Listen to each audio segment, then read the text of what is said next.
आज मैं आपसे सिर्फ एक सवाल नहीं पूछने वाला, आज मैं आपसे एक सच शेयर करने वाला हूँ। जब हम दुनिया को देखते हैं तो हमें लगता है कि चाइना बहुत आगे निकल गया और जापान फ्यूचर में जी रहा है और हम अभी भी प्रेजेंट से लड़ रहे हैं। पर यह वीडियो किसी को ब्लेम करने के लिए नहीं है, ये वीडियो है समझने के लिए और बदलने के लिए।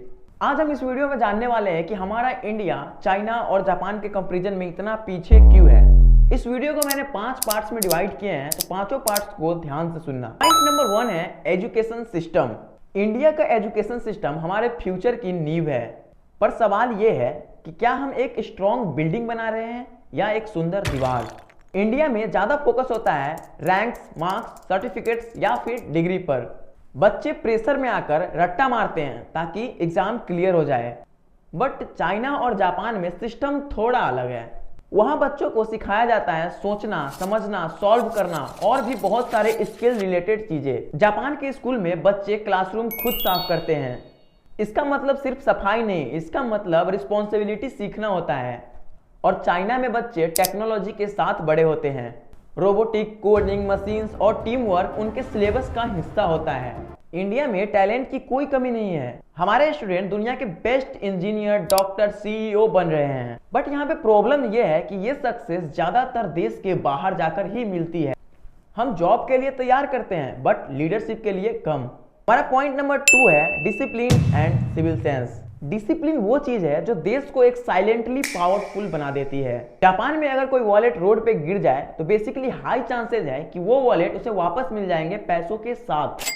चाइना में पब्लिक प्रॉपर्टी को नुकसान पहुंचाना सिर्फ इनलीगल नहीं, सोशल एम्बारसमेंट है। और इंडिया में हम अक्सर सोचते हैं कि हमारे अकेले करने से क्या होगा, बट रियलिटी इज दैट कि देश अकेलों से ही बनता है।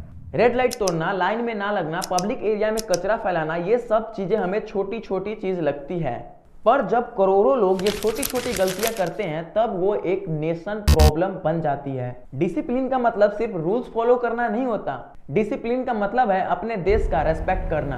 पॉइंट नंबर 3 है manufacturing infrastructure and speed of development.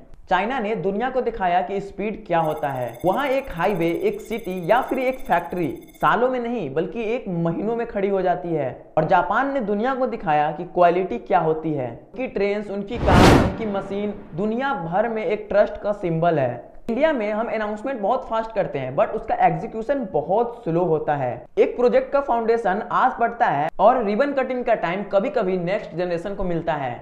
इसका रीजन सिर्फ सिस्टम नहीं है, करप्शन, डिलेज, पेपर वर्क और लैक ऑफ अकाउंटेबिलिटी भी है। हम मेक इन इंडिया की बात करते हैं बट बिलीव इन इंडिया तब होगा जब दुनिया हमारे प्रोडक्ट्स पे ट्रस्ट करेगी। फोर्थ पॉइंट है population, youth power and employment. India के पास दुनिया की सबसे बड़ी यूथ पॉपुलेशन है, हमारी सबसे बड़ी ताकत भी है और सबसे बड़ी चैलेंज भी। हर साल करोड़ों यंग लोग ड्रीम्स के साथ जॉब मार्केट में आते हैं, पर सिस्टम उतनी स्पीड से अपॉर्चुनिटीज क्रिएट नहीं कर पाता है। चाइना ने फैक्ट्रीज बनाए, जॉब्स बनाए, जापान ने टेक्नोलॉजी और रोबोट्स बनाए, प्रोडक्टिविटी बढ़ाई। इंडिया अभी भी बीच में फंसा हुआ है, ना इनफ फैक्ट्रीज, ना इनफ इनोवेशन हब।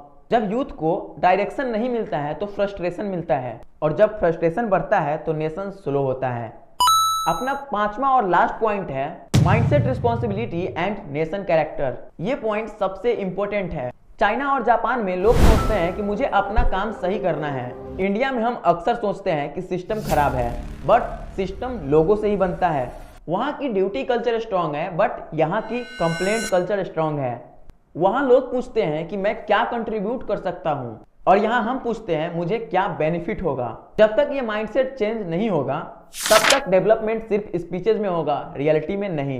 दोस्तों एक बात क्लियर है, इंडिया कोई नॉर्मल देश नहीं है। ये वो देश है जहां से जीरो आया, योगा आया और आईटी रेवोल्यूशन आया। आज मैं आपसे कोई बड़ी रेवोल्यूशन की बात नहीं कर रहा, मैं बात कर रहा हूं पावर ऑफ वन। अगर एक आदमी रूल्स फॉलो करे तो वो एग्जाम्पल बन जाता है, अगर एक स्टूडेंट स्किल सीखे तो वो फ्यूचर बन जाता है, और अगर एक सिटीजन ऑनेस्ट बने तो वो सिस्टम बदल देता है। इंडिया पीछे नहीं है दोस्तों, इंडिया तैयार हो रहा है, और जब इंडिया चलेगा तो दुनिया रुकेगी और देखेगी।